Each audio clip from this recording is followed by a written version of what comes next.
Bom, preciso que você abra a sua Bíblia, Lucas, capítulo de número 23, a partir do verso de número 33. Verso 33, eu vou ler bastante e vou falar pouquinho. E quando chegaram ao lugar chamado a Caveira, ali o crucificaram, e os malfeitores, um à direita e o outro à esquerda. E dizia Jesus: Pai, perdoa-lhes, porque não sabem o que fazem. E repartindo as suas vestes, lançaram sortes. E o povo estava olhando, e também os príncipes zombavam dele, dizendo: aos outros salvou, salva-se a si mesmo, se és o Cristo, o escolhido de Deus. E também os soldados escarneciam dele, chegando-se a ele e apresentando-lhe vinagre, e dizendo: se tu és o rei dos judeus, salva-te a ti mesmo. E também por cima dele estava um título, escrito em letras gregas, romanas e hebraicas: este é o rei dos judeus. E um dos malfeitores que estavam pendurados blasfemava dele, dizendo: se tu és o Cristo, salva-te a ti mesmo e a nós. Respondendo, porém, o outro, repreendia-o, dizendo: tu nem ainda temes a Deus, estando na mesma condenação? E nós, na verdade, com justiça, porque recebemos o que os nossos feitos mereciam, mas este nenhum mal fez. E disse a Jesus: Senhor, lembra-te de mim quando entrares no teu reino. E disse-lhe Jesus: em verdade te digo que hoje estarás comigo no paraíso. Feche os seus olhos. Senhor nosso Deus e Pai, em nome de Jesus, eis aqui a tua palavra. Continua falando conosco e usa-me como um canal de bênção nesta hora. Pelo poder do nome de Jesus, é o que eu te peço. Em nome de Jesus, amém. Glória a Deus, amém? Bom, eu quero fazer uma reflexão rápida com você a respeito dessa história. O momento em que Jesus é crucificado ao lado de dois ladrões. O catolicismo, ele disse que um desses ladrões era bom, até virou santo, deram o nome para ele de Dimas. O outro ladrão da esquerda, que seria o ladrão ruim, se é que a gente pode chamar ladrão de bom e ladrão ruim, certo? É como eles chamam de Simas. Os dois ladrões, um à direita, o outro à esquerda. A história se desenrola entre Jesus, a cruz e os ladrões. À toa eles não estavam ali, porque a morte de cruz era uma das maiores humilhações. E aquilo que era estabelecido para pessoas que eles consideravam extremamente nocivas, não simplesmente pelo que faziam, mas pela influência que poderiam exercer sobre as demais pessoas. Então, matar alguém daquele jeito, basicamente asfixiado, era algo que constrangia não apenas o indivíduo que morre, mas toda a sua família, e mandava uma mensagem para as pessoas que viam aquela situação: não imitem o que eles fizeram, não tentem copiá-los, porque se vocês copiarem, é para lá que vocês vão. O propósito, que não era romano simplesmente, já vinha desde a Pérsia, era um propósito não apenas de resolver um problema momentâneo, mas era de enviar uma mensagem para todos aqueles que vissem: não tentem fazer a mesma coisa, porque se fizerem, vão morrer do mesmo jeito. Era esse o tipo de mensagem, seja numa forca, como faziam os piratas, ou como eles morriam. Essa era uma mensagem que tinha o propósito de ser uma mensagem de propaganda, para que as pessoas não cometessem ou não copiassem. A mensagem é não apenas por que mataram Jesus, porque tinha uma profecia de que ele morria daquele jeito, sim, mas a mensagem é também daquele jeito para dizer para seus discípulos: parem de falar desse reino, parem de pregar a mesma coisa, porque senão vocês terão o mesmo fim. Esse era o propósito. Então chamar esses ladrões de bonzinhos é uma grande mentira. Ou, deixa eu trocar a palavra mentira, até porque eu estou colocando em xeque uma vertente religiosa. É um grande engano. Os dois ladrões são ruins, e ele não vai ficar bom porque aceitou Jesus. É isso que nós precisamos olhar. Quando olhamos para essa situação, o que nós vemos ali são as cruzes, Jesus e os dois ladrões. Me parece que o que a Bíblia diz é que duas pessoas estão diante do mesmo Salvador, único e suficiente, e tem as duas a mesma oportunidade de arrependimento. O que nós estamos vendo é a mesma história que se repete na história das duas mulheres grávidas e prostitutas do livro dos Reis, que eu usei em outra ocasião. O que tem ali? Dois pecadores, dois homens maus, que cometeram crimes, que eram passivos de crucificação. E entre eles está um indivíduo que pode salvá-lo. Não mais desta vida, porque o que eles fizeram é imperdoável aqui. Eles vão morrer, é verdade. Mas quando nós olhamos para isso, é importante nós entendermos o que é que está acontecendo entre dois homens maus. Quem é que está ali? Jesus. Na mesma condição, o que ele fez? Nada. Ele não era uma ameaça para Roma. Aliás, ele não era uma ameaça nem para os fariseus, saduceus e religiosos. Ele não queria tomar o lugar deles. Ainda que sua retórica, sua maneira de falar, fazia com que as pessoas deixassem aqueles discursos vazios dos outros e caminhassem até ele. Como disse os próprios soldados, quando foram prendê-lo e voltaram de mãos vazias, disseram para seus, aqueles que haviam instruído: olha, ninguém nunca falou como aquele homem. Quando você para ouvir, não tem o que dizer desse indivíduo.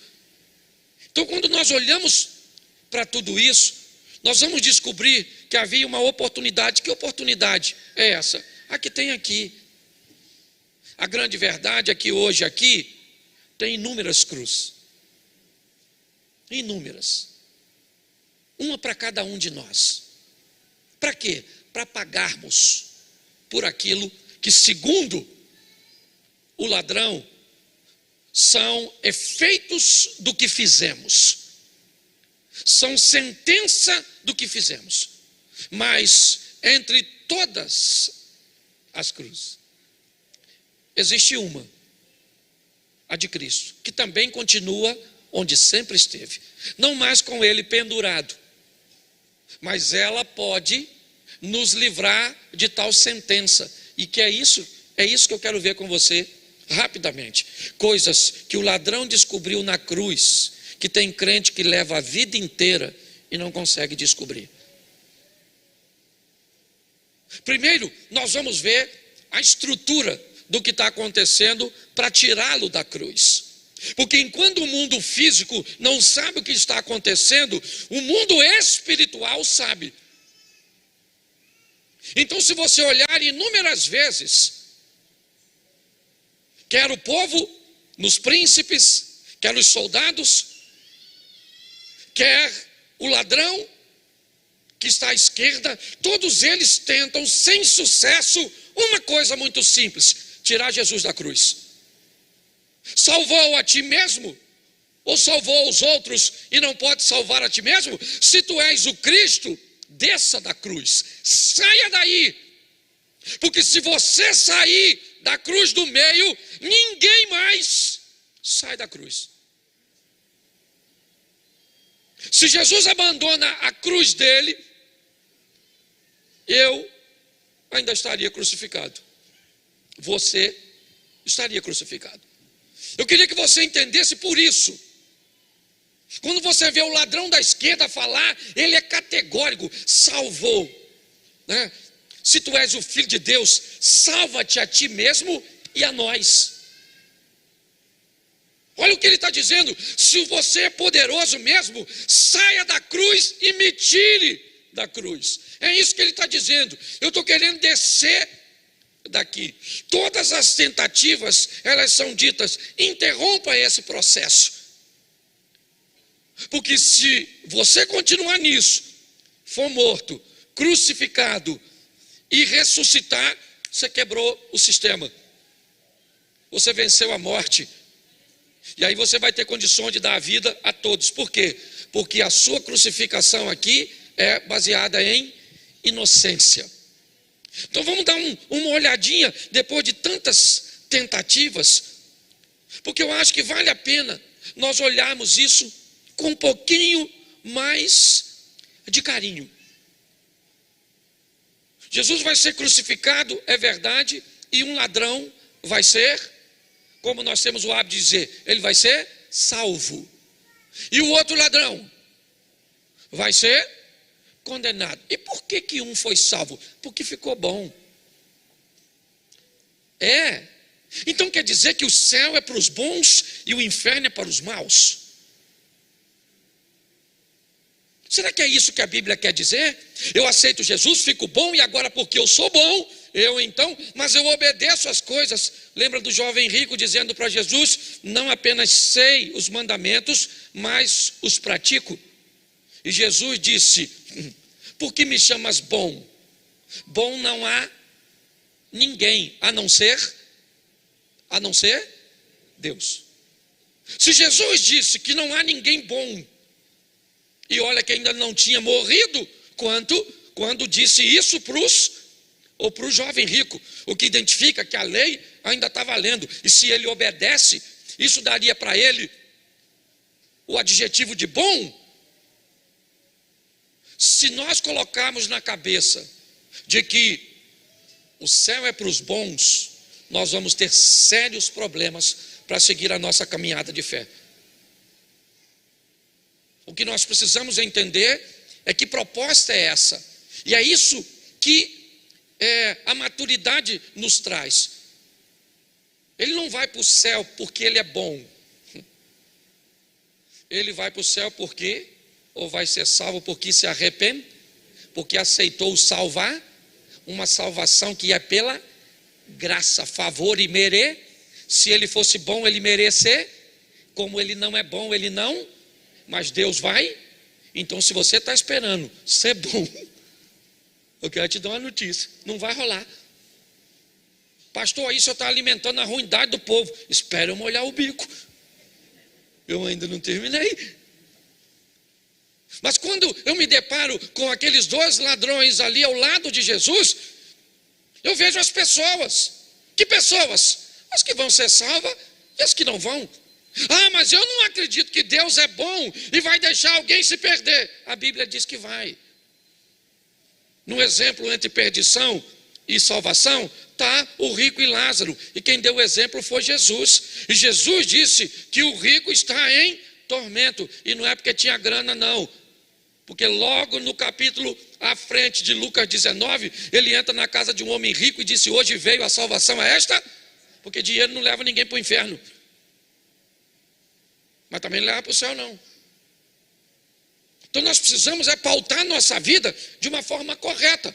A salvação está no meio, e um aceita, e o outro rejeita. E o que aceita, recebe, e o que rejeita, se perde. É só isso. Aqui nós temos oportunidades iguais. Ladrões, malfeitores, crucificados, morreram. A diferença é que um não conseguiu ter um entendimento espiritual. Ele queria ser salvo, é lógico que ele queria. Mas ele disse para Jesus: se o Senhor é poderoso mesmo, é o Filho de Deus, desça dessa cruz e me tira aqui também, me salva dessa enrascada que eu entrei. Ele queria ser salvo, mas ele queria uma salvação humana. Quando eu olho para o outro ladrão, ele também era ladrão. Eu não sei porque não tenho conhecimento de causa, talvez até pior do que o ladrão, da esquerda tenha feito mais atrocidades, porque isso não interfere.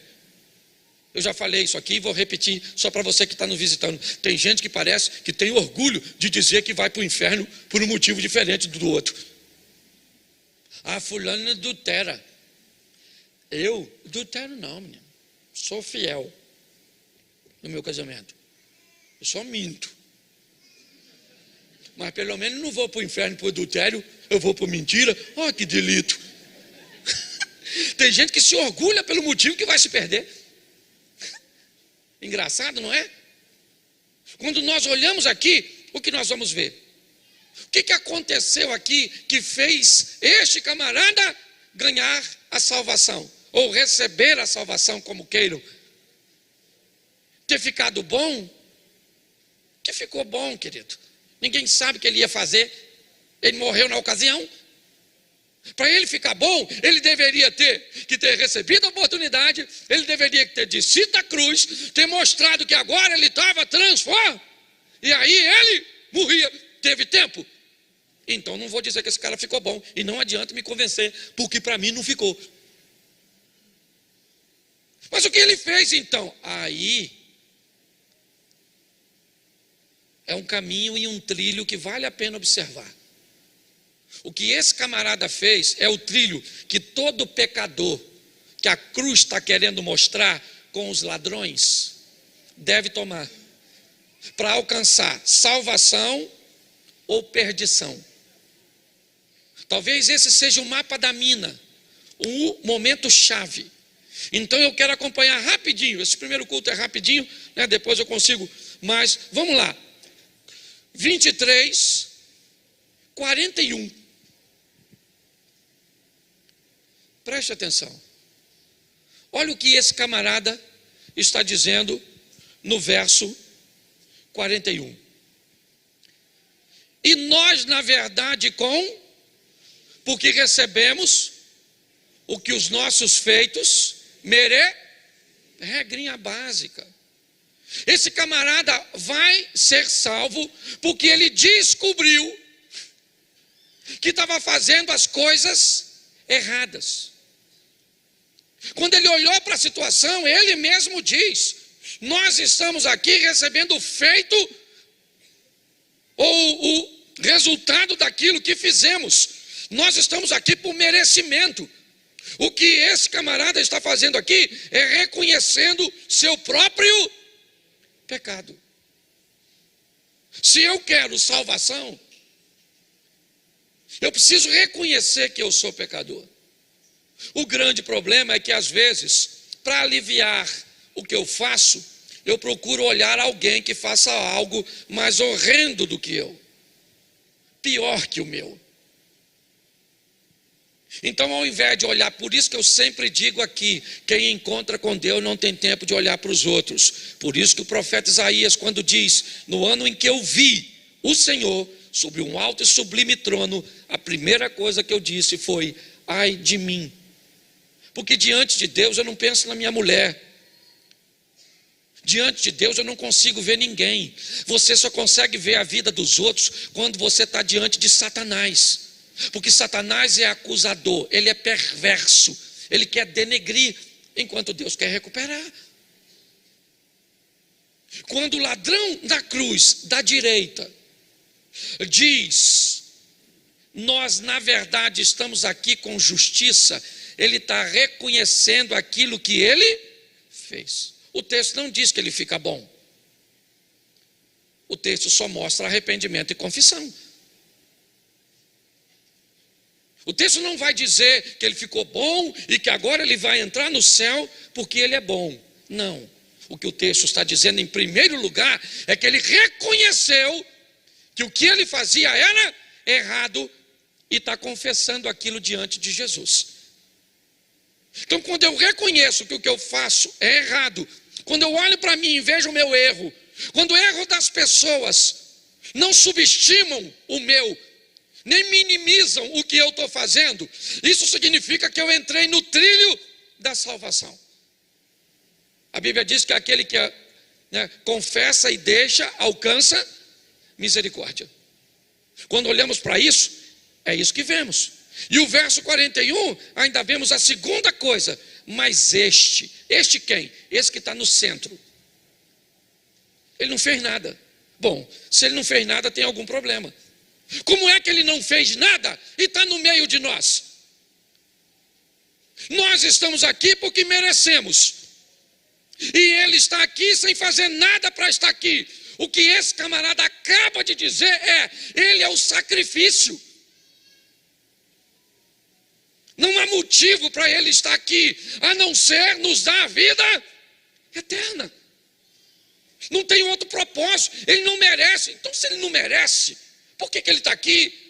Poderoso do jeito que é, ressuscitando pessoas, curando, repreendendo vento e mar, detentor de tanto poder. Por que é que ele está aqui? Se ele não fez mal nenhum. O que esse camarada está descobrindo, que quem está do lado dele é alguém que está morrendo por ele. Pô, pastor, se vai morrer por ele, então ele tem que sair dali vivo. E Jesus vai pagar, não no mundo físico, mas para pagar uma dívida espiritual. Se nós olharmos para isso, nós vamos entender que ele reconhece o sacrifício. Ô, gente, está lá o salmista dizendo que darei eu ao Senhor por todos os seus benefícios. Esse texto não quer falar de dar dinheiro, de dar tempo, de dar nada. O próprio salmista pergunta e depois responde: o que eu vou fazer? Que darei eu ao Senhor por todos os benefícios? Tomarei do cálice da salvação. Velho Testamento. A coisa mais preciosa que temos é olhar para a cruz e descobrir que ele era inocente e morreu por mim, sendo eu pecador. É isso que o ladrão enxerga e que a gente vive a vida inteira. E muitas vezes não consegue entender.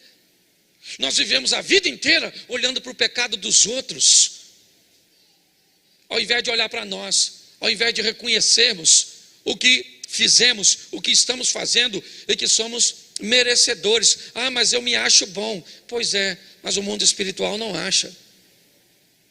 O mundo espiritual disse, Jesus mesmo disse, não há ninguém bom. Olha que o filho, o jovem rico, chamou Jesus de bom. E Jesus disse, nem eu sou bom. Ou melhor, está sendo esperado para você virar o... Mas pastor, o senhor não está dizendo é graça? É graça, mas por exemplo, só se der tempo de você se arrepender.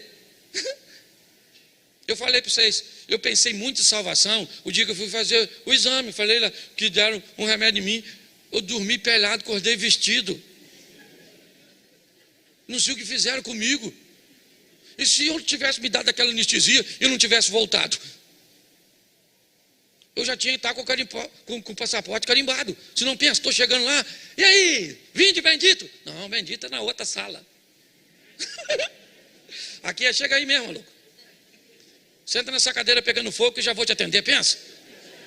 Manda eu para o endereço errado. Você está rindo? O assunto é sério demais da conta. Quando nós olhamos para aquele texto ali, aquele ladrão descobre naquele momento que quem está do lado dele, quem é? É o Senhor. Olha que coisa. Quem é que está aqui? O Senhor. O que ele é? Inocente. E eu, culpado. E por que ele está aqui? Para me dar a salvação. É isso que esse camarada está. E por quê? Porque eu sou bom? Não. Mas porque eu vou lutar para melhorar. Para melhorar. É isso. Céu não é para bom. Céu é para ruim. Ah, pastor, mas os ruins entram no céu? Não entram porque recebe um novo corpo. Olha que beleza. Mas eu vou tentar ser bonzinho. Não tenta ser bonzinho. Tenta ser obediente. Não tenta ser bonzinho. Tenta ser honesto com o que você sente, com o que você quer. Para com essa palhaçada de ficar encobrindo. Ah, meu Deus, eu sou fraco. A carne é fraca, mas o pecado não é vitamina. Hoje caiu um valente, um homem de Deus. Hoje, pelo menos eu soube, hoje. Pensa a tristeza. Um homem bom? Não, um homem ruim. Igual a mim e a você. Mas que não conseguiu, ou conseguiu controlar só por um tempo e depois não conseguiu. Olha o desafio da vida. O que é? Nós não estamos aqui, gente, para sermos bons. Não é isso. Nós estamos aqui para sermos obedientes. Lutar contra a maldade que há dentro de mim, que o pecado colocou. E a cada dia eu vou ser mais consciente do que eu fui ontem, mais vigilante do que eu fui ontem, orar mais do que eu orava ontem, prestar mais atenção, porque nós estamos vendo gente que admiramos caindo. Que dirá nós? Quando olhamos para esse texto, o que vemos? Ele descobre que Jesus é Senhor. E aí, diga-se de passagem, não pode ter sido na cruz. Não pode. A Bíblia diz que a fé vem pelo ouvir. Então você não vai me dizer, está lá os dois ladrões, aqui, um à esquerda e outro à direita, por que é que um ladrão reconheceu Jesus e o outro não? Porque está crucificado na cruz e na dor, todo mundo procura, então por que o outro não procurou? Na cruz e na dor, todo mundo reconhece, e por que o outro não reconheceu? Não foi a cruz, não, foi a proximidade com a história. Provavelmente a história de Jesus já andava permeando o coração daquele homem, no ambiente onde ele ia, com as pessoas que ele andava, ele estava próximo. Por isso que o evangelismo é algo importantíssimo e missões é algo extraordinário da igreja. Porque quando eu olho, eu vejo a possibilidade para os dois. Mas pastor, então o outro é injusto? Não, porque Jesus estava fazendo naquele lugar.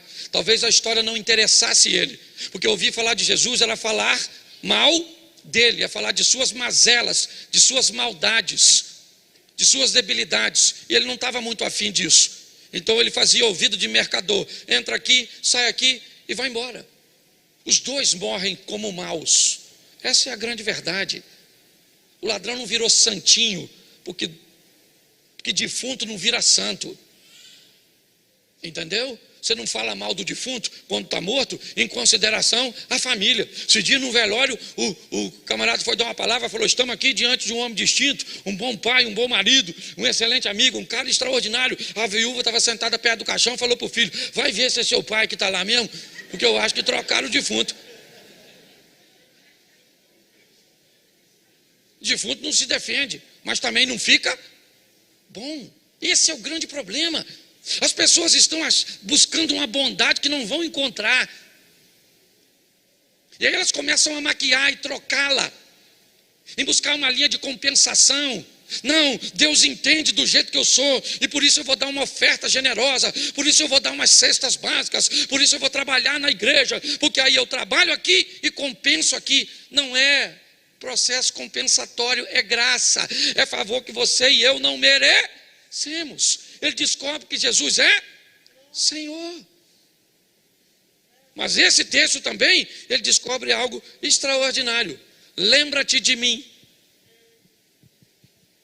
Boa memória.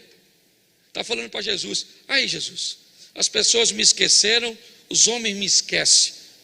O que sobra no Senhor, falta na humanidade. Memória, lembrança, pelo menos das coisas positivas. Lembrar do que fizemos de errado, está assim, ó. É só eu pegar alguém daí e colocar aqui em cima para cantar um hino, para ministrar uma palavra, que as pessoas dizem: pastor, sabe o que está acontecendo com fulano? Sabe que está devendo um negócio, está fazendo assim? 1923, participou no finalzinho da guerra. Aí eu olho para a pessoa e penso: qual ladrão esse é?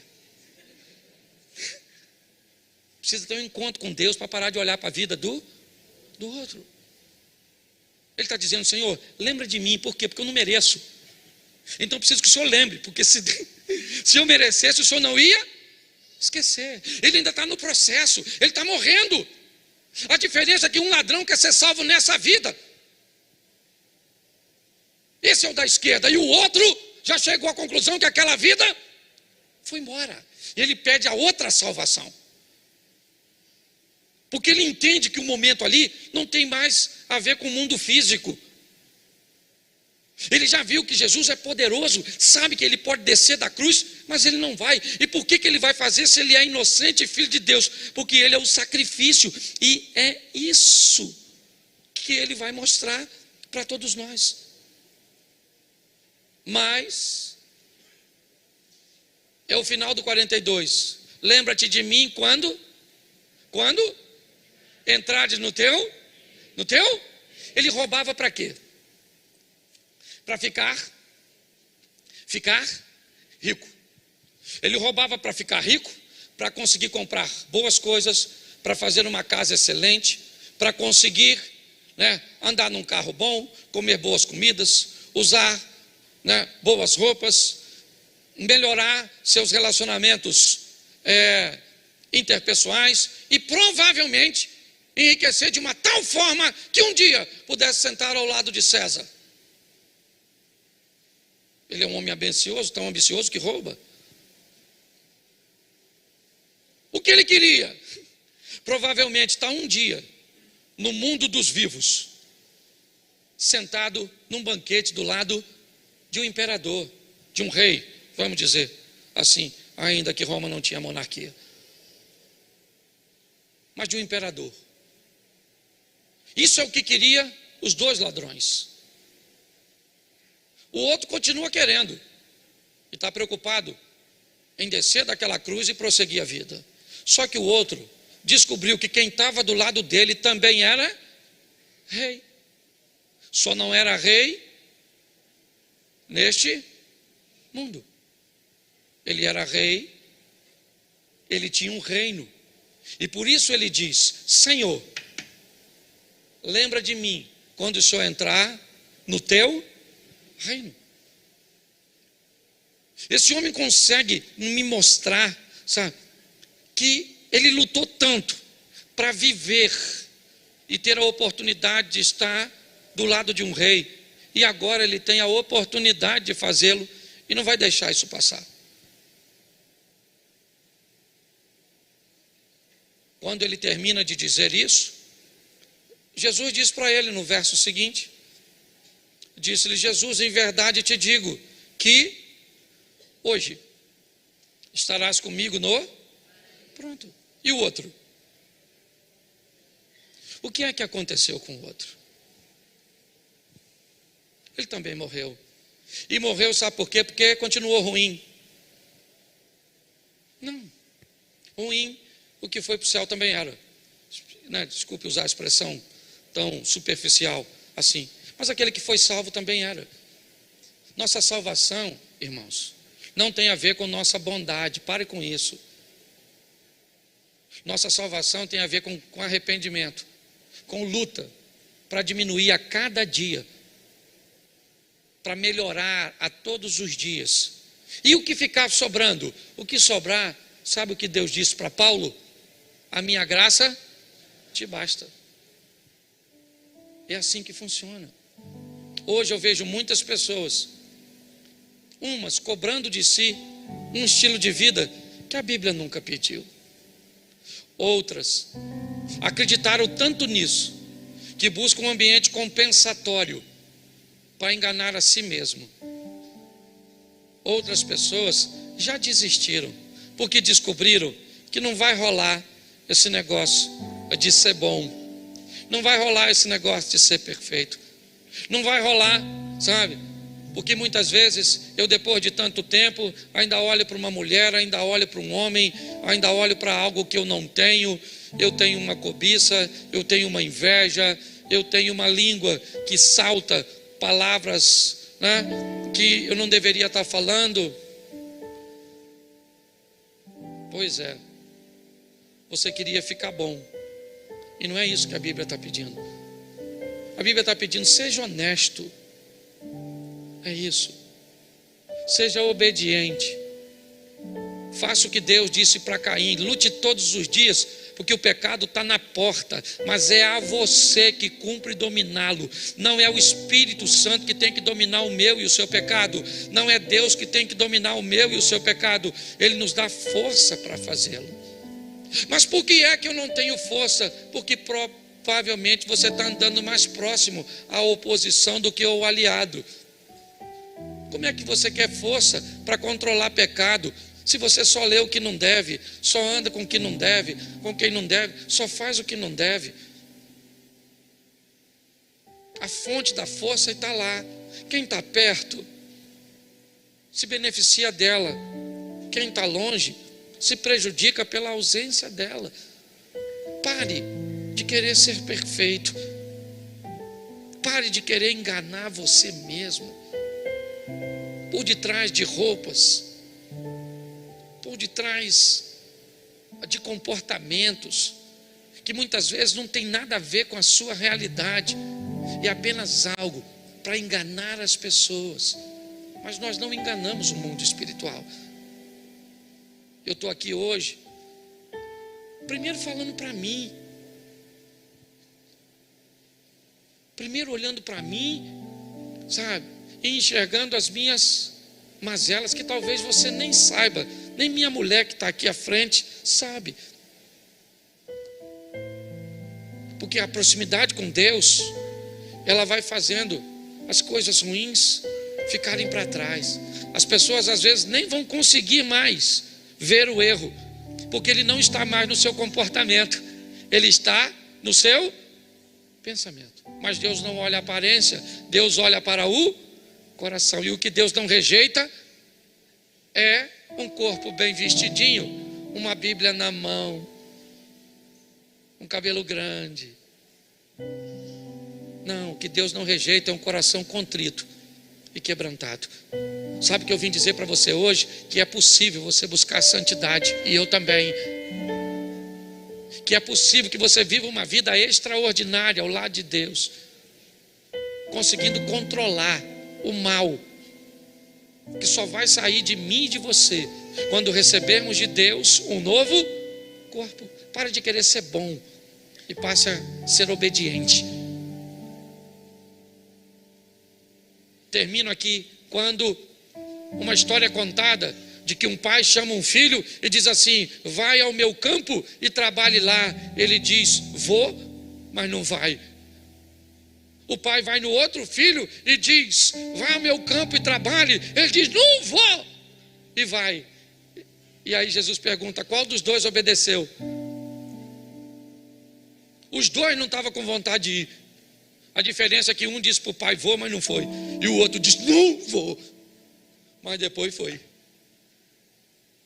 Eu queria que você olhasse para você e dissesse assim: estou com vontade minha, pastor, chapar o coco, tomar uns graus, dar uns tequinhos, que tem um tempão que eu não dou, cheirar uma carreirinha, pegar uma dona, pastor, estou subindo pelas paredes. Suba pelas paredes, no poste, vire Homem-Aranha no campo do desejo, mas fuja das ações. Domine-se. É possível, gente, é possível. O Espírito Santo do Senhor é conosco. Agora não queira eu vou ser bom, menino. A turma que eu achei, ou pelo menos que me procurou dizendo que é bom, está tudo na bagunça, porque descobriram que não vai rolar. Aí você vai: Senhor, tem misericórdia, olha lá. Oh Jesus, só me dá força. Controlar é comigo, mas me ajuda. Sai daqui para viver um extraordinário. Porque senão, já, sabe onde você vai estar? Lá fora. Porque vai descobrir que o que te proporam é inalcançável.